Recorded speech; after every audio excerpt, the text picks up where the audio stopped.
Things have gotten so bad in our country that a person has literally shoplifted at Target every single day, stealing hundreds of thousands of dollars of things openly in San Francisco. Oakland businesses are threatening to not even pay taxes anymore, that they don't get no support from what's happening over at the city.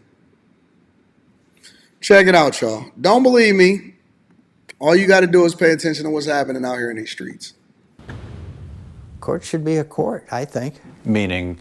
Meaning you're protecting the public. And right now, the public is not being protected. Tomorrow morning, in a San Francisco courtroom, the case drags on for a woman accused of being a very prolific shoplifter. That type of crime has had a dramatic impact on our quality of life, and we wanted to explore why the criminal justice system seems to grind so slowly on this. I-Team reporter Dan Noyes has been on the case for months, actually, and he's here with what he's found out, Dan. Well, Dan, Aziza Graves made headlines 2.5 years ago, accused of hitting the same Target store 120 times and stealing more than $40,000 worth of merchandise. We never saw her face or heard her side of the story until now. Over 120 times. Let me say that again. One store, and then you wonder why things become a food desert. One store, over 120 hits.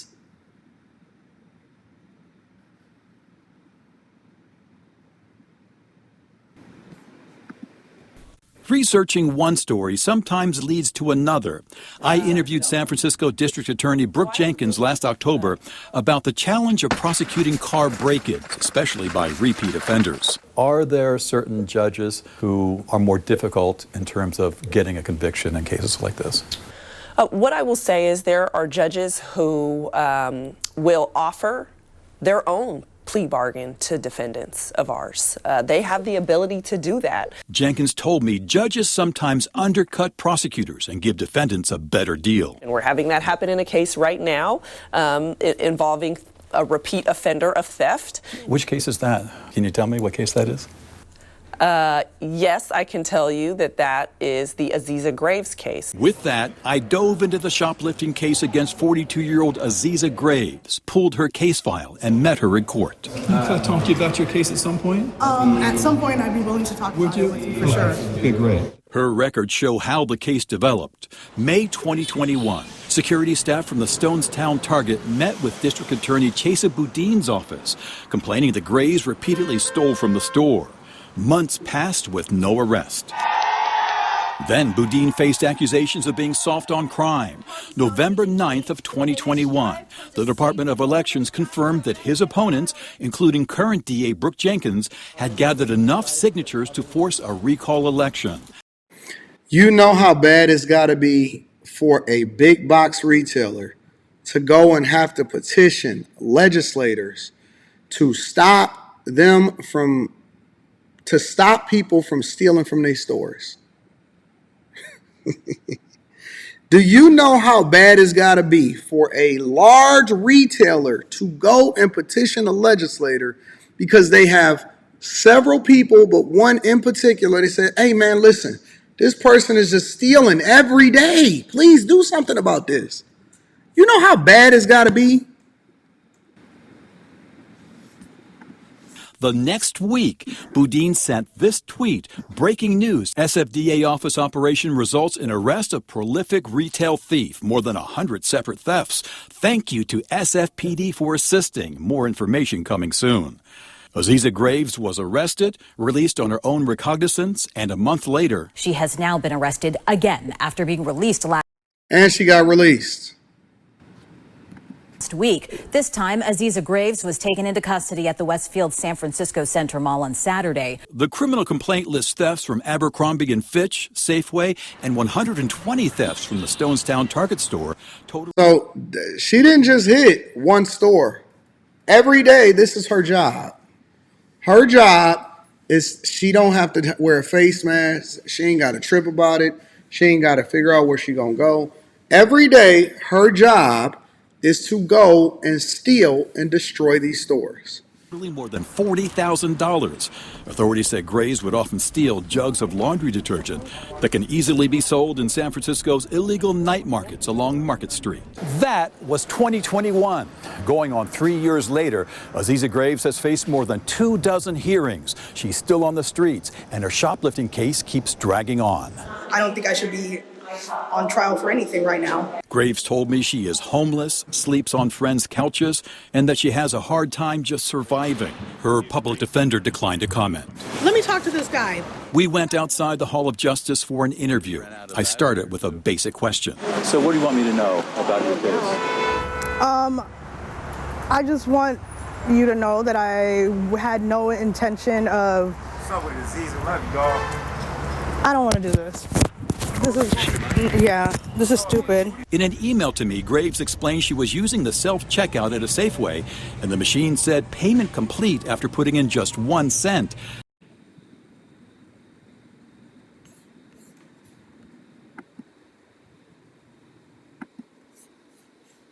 I had to figure out how 1 cent could equal 100%. She sent me this convoluted tabulation that concludes the actual value of what we call a penny is 0.000001 credits, or $100 million. This sound like some of them sovereign citizen mathematics right now.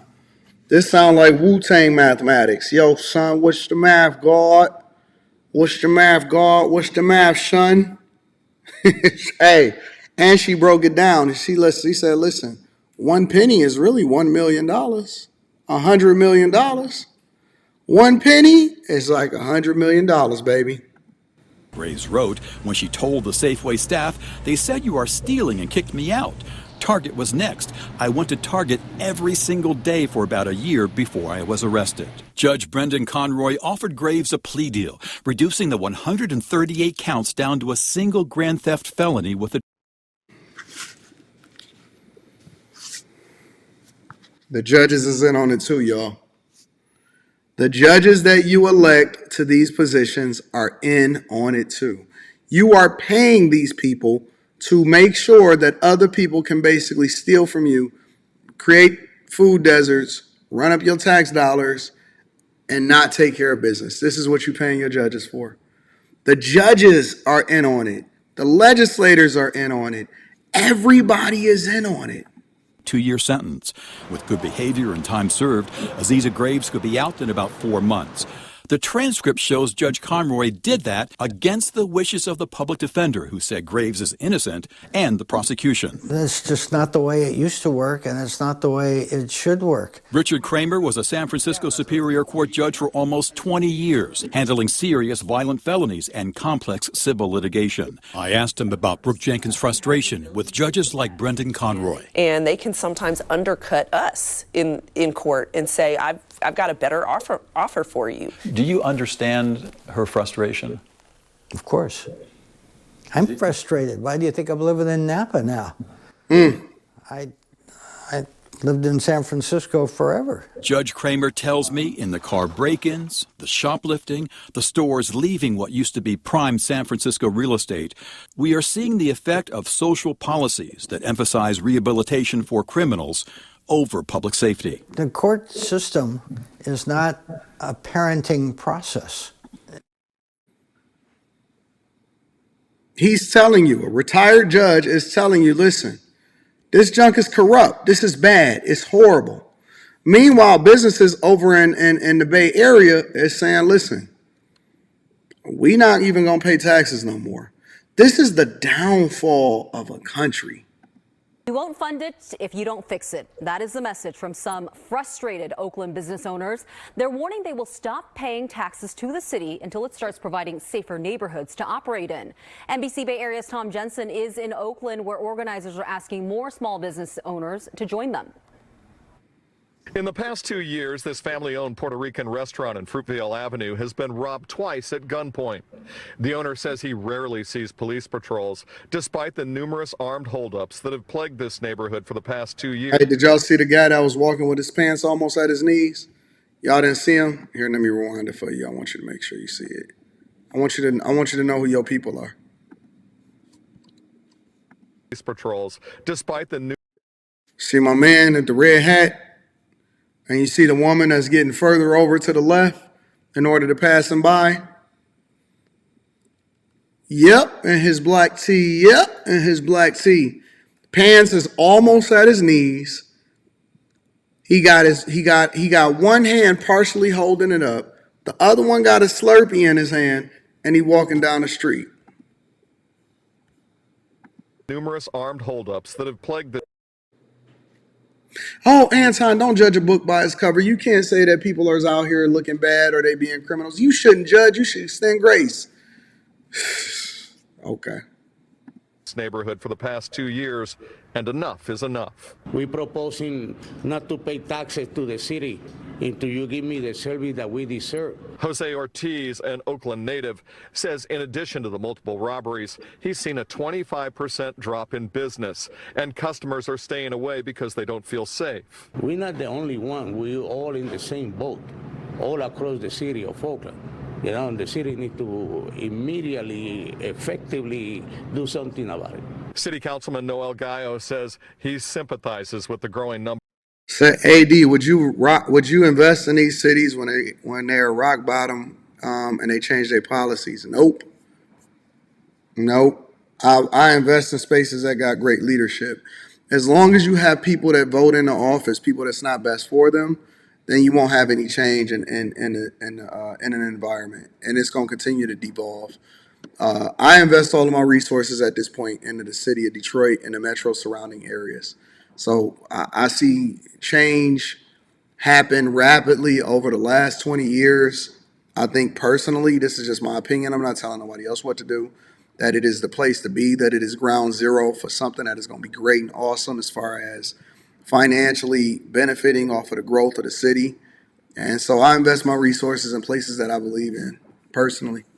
I don't wait till a city, because you don't know what their rock bottom is going to be.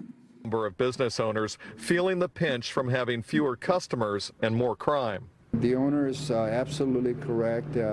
Why do we keep not just elevating taxes, but we're not providing the service for safety? There's nothing on the books yet, but Gallo says the full council may need to consider a tax deferment initiative for the affected businesses, big and small. The leader of efforts to recall Oakland Mayor Sheng Tao and Alameda County DA Pamela Price. Shout out to Shang Tsung and Pamela Price. Say the buck stops at the top. The ball is being dropped significantly due to poor policies and poor leadership. Edward Escobar says even larger businesses are having difficulty covering their tax bills in the current environment, and the issue is far more severe for small operators like Jose Ortiz. If you're not providing the services, then how can you charge full business taxes to a lot of these businesses that are barely surviving? A spokesman for Mayor Tao's office says progress is being made. He says Oakland has now filled all but one of their vacant officer positions, bringing the total force to 711 currently. And he says surge operations in Fruitvale have helped reduce property crime numbers in recent months. It's over, bro. Bay Area, Oakland, all of that.